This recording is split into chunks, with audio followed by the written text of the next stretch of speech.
How to sign and upload documents in Tantoo for company secretaries. Appointed as a company secretary? Here's how to endorse the documents on the platform. For starters, open your mailbox and view your new task delegated to you.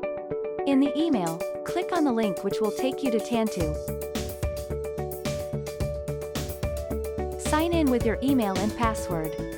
Once you're in the Tantoo platform, you can view all the documents that require your signatures. Click View and Sign with Right Signature to review the documents. The red arrows indicate the sections that require your action. You can sign by drawing your signature or typing your name.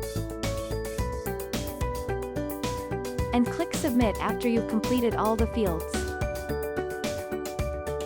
Repeat these for the remaining documents.